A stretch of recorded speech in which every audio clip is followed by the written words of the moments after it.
इस झारखंड राज्य में कोई भी एग्ज़ाम हो, बिना गड़बड़ी के, बिना पेपर लीक के कोई भी एग्ज़ाम नहीं होता है।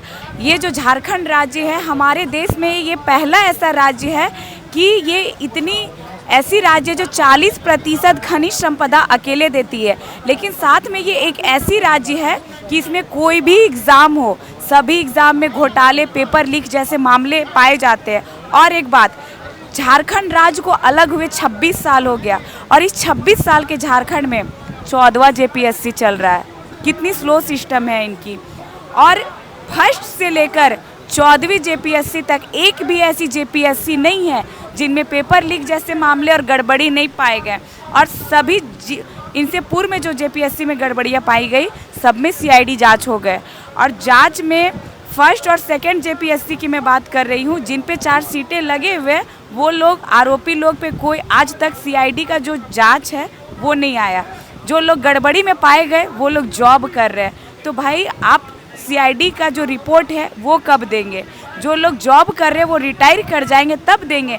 तो वर्तमान की जो सरकार है वो ये कहना चाहते हैं कि हम सीआईडी जांच कर रहे हैं। ये जो 14वीं जेपीएससी की एग्ज़ाम है, एक छात्र ऐसा है कि मात्र 48 क्वेश्चन का आंसर देता है, 48 आंसर देता है, वो प्री का एग्ज़ाम निकाल लेता है, मेंस के एग्ज़ाम देने के लिए सिलेक्शन हो जाता है। और सरकार की तेज़ी देखिए कि प्री के बाद मेंस के लिए 45 दिन की भी गैपिंग नहीं देती और मेंस का एग्ज़ाम का डेट निकाल देती है।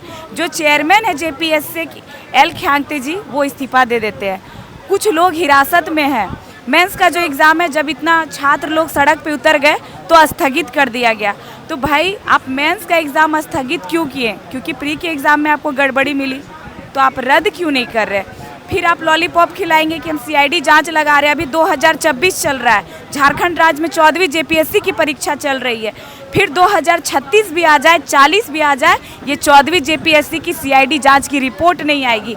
इसलिए इस बार छात्र मरने मिटने के लिए तैयार है। और झारखंड में कांग्रेस की और जेएमएम की सरकार है, तो बीजेपी वाले यहाँ सड़क पे है। और पूर्व में जब बीजेपी की सरकार थी, कितने जेपीएससी में गड़बड़ी पाई गई, सीआईडी जांच लगाए गए। 10 साल हो गया, 12 साल हो गया, लेकिन आज तक सीआईडी जांच का रिपोर्ट नहीं आया। रिपोर्ट इसलिए नहीं आया क्योंकि जॉब करने वाले उनके भाई हैं, किन्हीं की बहन है, किन्हीं की पत्नी है। मैं ये कहना चाहूँगी, एक सशक्त लोकतंत्र का निर्माण शिक्षित, जागरूक और आवाज़ उठाने वाले नागरिक से होता है। तो जब ये लोकतंत्र है तो आप राजतंत्र जैसा शासन क्यों करते हैं? झारखंड राज्य के जल, जंगल, जमीन, खनिज संपदा तो आप बेच ही दिए, कम से कम झारखंड राज्य की शिक्षा ना बेचे।